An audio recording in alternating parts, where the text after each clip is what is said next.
welcome to the video. Today I'll be showing my copy of Zenyatta Mondatta by The Police. This is their third album, released in 1980. This is definitely, well, not definitely, but I think this one's my favorite. I think the drums sound really, really clean and really good. They really hold up to time. And I think just all the songs on this album are really good. I don't really think there's a bad one. Although, I mean, I like all of their albums, but yeah, this one is just really good. So, as you can see, there's not much no words, not many words on the album. So I think I'm just gonna go through what little there is, and then I will read the liner notes that I found online that are for some reason not included with this record. And then I'll also read some words by the band about the album. So that'll be cool, because I haven't read that yet, so hopefully I'll find out something interesting about it, because with the past two videos I did, I ended up learning a good bit that I had no idea about. So it's good appreciation. Alright, so on the front, yeah, not much, just the Police and Zenyatta Mondatta. And then on the back, what do we have? Just the names of the members: Stuart Copeland, Sting, and Andy Summers. Alright, the track list on side 1 is Don't Stand So Close to Me, Driven to Tears, When the World is Running Down, You Make the Best of What's Still Around, Canary in a Coal Mine, Voices Inside My Head, and Bombs Away. And side 2 is da-da-da-da, Behind My Camel, Man in a Suitcase, Shadows in the Rain, and The Other Way of Stopping. I think Bombs Away it might be my favorite track on the album, just because I think the drums, the way he switches up the kick drum pattern in the verse into the chorus, it's really interesting. I've never heard somebody play like a kick drum in the verse the way he did. It's really interesting. You guys should check it out. It's like on the offbeats. It's really weird. Okay, so anyway, this is produced by The Police and Nigel Gray, who I believe I think he produced all of their albums, but I'm not too sure. I know he produced the one before this. Engineered by Nigel Gray. Recorded at Whistleord Studios, Whistleord, Hilversum in the Netherlands. Mastered at A&M Recording Studios by Frank DeLuna and Marv Bornstein. A&M Records Inc., P.O. Box 118, Hollywood, California, 90028. Alright, to the right, art direction, Michael Ross. Design, Michael Ross and Simon Ryan. Front cover photography, Janet Beckman. Back cover photography, Watal Asanuma, Miles Copeland, and Danny Quattrocchi. I'm not too sure. Very interesting last name. And 1980, A&M Records Inc., all rights reserved. Let's see, anything else? No, nothing too interesting. I'll take out the insert and see what's in that.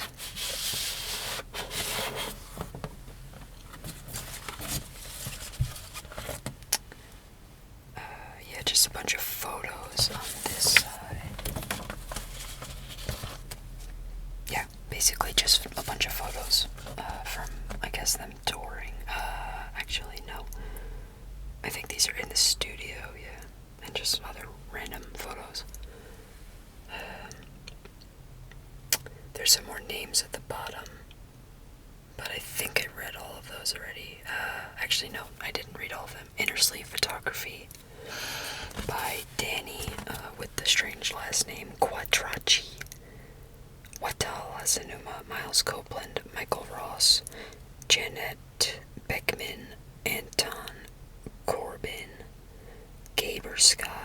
Adrian Boot, Kim Turner, and Akihiro Takayama.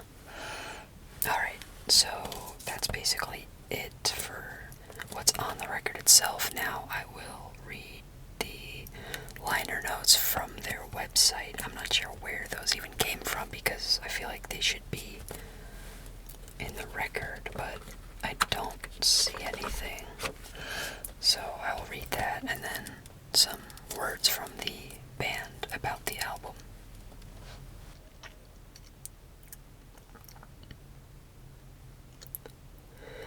Okay, so here are the liner notes. The success of Regatta de Blanc saw the Police touring at breakneck speed. Early 1980 found them returning to the States for the third time in 12 months, before broadening their horizons with trips to Japan, Hong Kong, Australia, Bombay, Egypt, and Europe.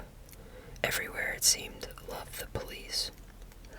It was an exhausted band that finally wrapped up these dates in April of 1980. Sting's voice had finally given up on him, and a break was needed. Still, only 2 short months later, the band reconvened in Hilversum, Holland, at the Whistle-Lord Studios. In hindsight, the band realized it was too soon, and they were back in the studio for the wrong reasons. Sting said that he felt that the entire industry was waiting for an album. While I was writing it, I was getting messages from the record company saying retailers were waiting for it. I had this impression of thousands of people, cogs in a great system, waiting for this album, and I was sitting there struggling, and I got caught up in it, frankly. Nevertheless, despite these pressures, the band delivered an album better than anyone had a right to expect. Nigel Gray returned to produce the album with the band, and Sting delivered 2 more huge hits in the form of Don't Stand So Close to Me and Da-Do-Do-Do-Da-Da-Da. Sting's songwriting also demonstrated a widening perspective. He was the first to admit that on the first 2 albums, his songs were rather self-centered, but songs such as Driven to Tears and When the World is Running Down showed that Sting was able to write about outside issues too. Indeed, a few years later, Driven to Tears would be chosen as one of the songs he played at the Global Live Aid concert. The album was completed on the day that the band set off on another tour and was released in October of 1980 and stayed at the top of the UK charts for 4 weeks. The last word goes to Sting. Zenyatta was our most flawed record. Surprisingly, that was also the one that made us big. Wow. So, I don't know if these are actually liner notes. I don't know why they called them that, because this is clearly after the album had come out. This is more of like a looking back. Alright. And then artist comments. This one is from Stuart Copeland on whether the title meant anything, which I guess I thought it meant nothing, but I guess let's read. It means everything. It's the same explanation that applies to the last 2. It doesn't have a specific meaning like police brutality or police arrest or anything predictable like that. Being vague, it says a lot more. You can interpret it in a lot of different ways. It's not an attempt to be mysterious, just syllables that sound good together, like the sound of a melody that has no words at all, has a meaning. Miles came up with Tremondo Blondomina, very subtle. Get it, like 3 blondes and the world, oh my god. Then somebody thought of Caprito von Renislam, that rolls off the tongue. It was the address of the studio. That lasted until next morning. This one, it doesn't say who it's from, but I'll read that. I wrote almost all of these songs in the west of Ireland in 1980, so I'm guessing that was Sting. We had a house there in the village of Roundstone near Clifton in Connemara, County Galway. The most westerly point in Europe. The house was situated on an acre of land, with a well-cared-for garden with a long lawn, mature trees, and an artichoke plant, protected from the ocean by a high sea wall. The views were spectacular across the bay to the distant mountains. My basement at home in London had no view at all, a few dustbins and a stairwell, and now, suddenly, this. I worked every day after a bracing walk in the Irish air. When I thought I had enough songs, I drove my Volkswagen to Dublin and hired a little studio where I could demo my ditties for presentation to the band. Let's see, this one is from Stuart Copeland as well. When we made Zenyatta, the situation was not good, and we did the best we could at the time. It's not a bad record, I quite like it, but I knew at the time we could improve on it. The relationship between ourselves was pretty heated under the condensed conditions under which we made Zenyatta. We've got to do an album in 4 weeks. We know we can do it. We've done it before. But this time, it's going to go straight to number 1. Whilst we were in the studio, our sales figures were being discussed by people from the record company, and we hadn't even got the thing on tape, let alone on vinyl. We were very acutely aware that we were creating a product for the marketplace. The marketplace was there in the studio with us. It made it a very commercial album, a very slick, clean album that showed we can do that.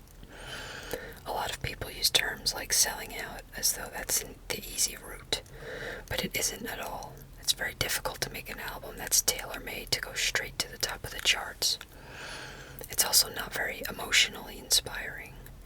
When we did Ghost in the Machine, we had a lot more time, and the marketplace was a 12-hour flight away, and it wasn't there in our minds. We were able to follow our instincts rather than our knowledge. We played the airwaves rules during the Zenyatta stage. Interesting. Yeah, that definitely makes sense that this album was more commercial sounding over their following album, Ghost in the Machine. It just sounds, I think, the cleanest of all their albums.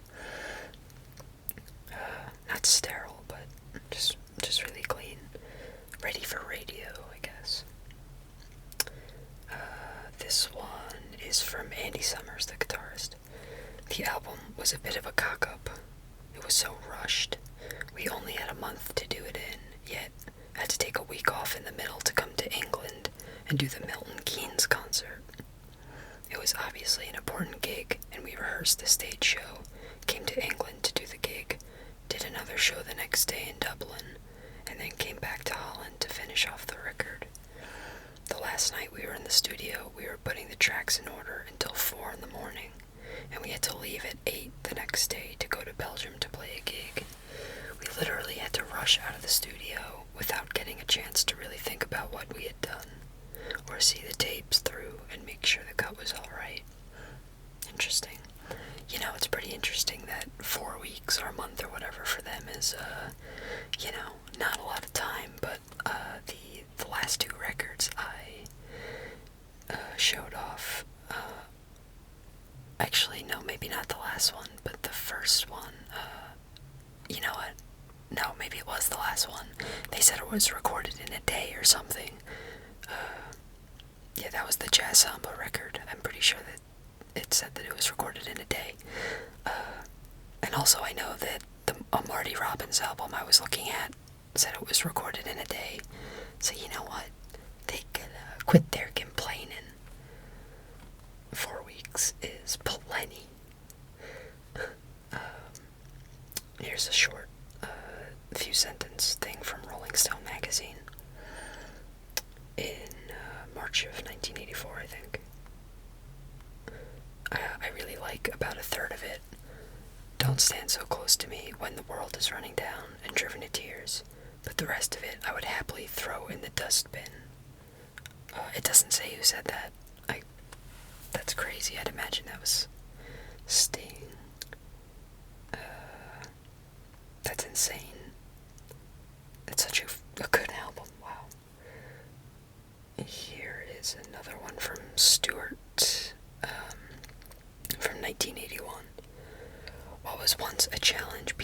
responsibility. Zenyatta should have been a lot better. The songs are good, and we had more material, which could have been good too. But the time factor screwed it all up. Pfft. We had just bitten off more than we could chew. We had to take a week off to rehearse for the festivals. Then I remember arguing with Miles because he was going to start a Belgian tour earlier than planned. In fact, it was only me screaming at Miles that got the dates cancelled. As it was, we finished the album at 4 a.m. on the day we were supposed to start our next world tour.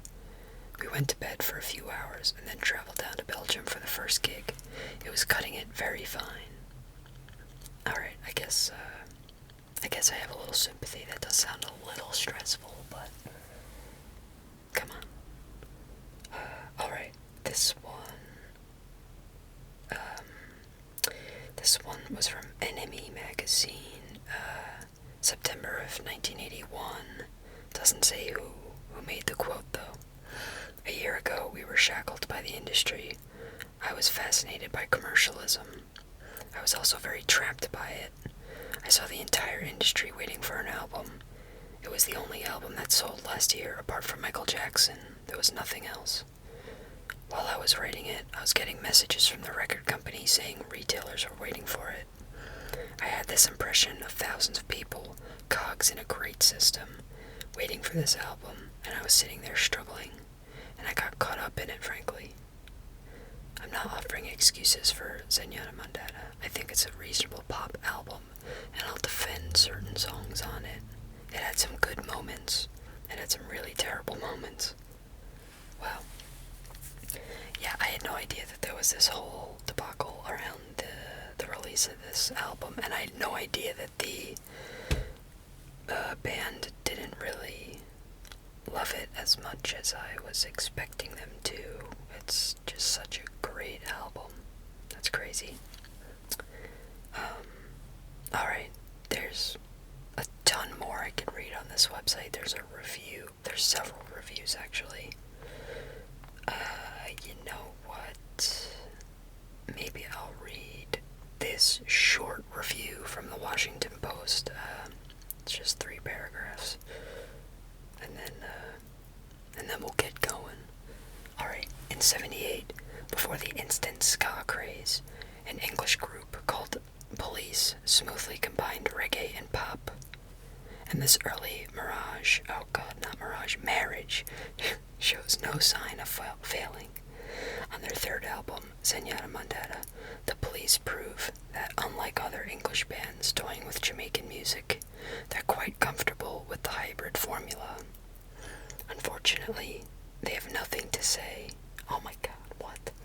The Police's synthesized rock merely redirects the political slam of authentic reggae toward a stoned sensibility. When the band tries, as on the anti-militaristic Bombs Away or the pro-proletarian Canary in a Coal Mine, they tend to trivialize any coherent statement with loony vocals, banal guitar showmanship, and unauthentic sound effects.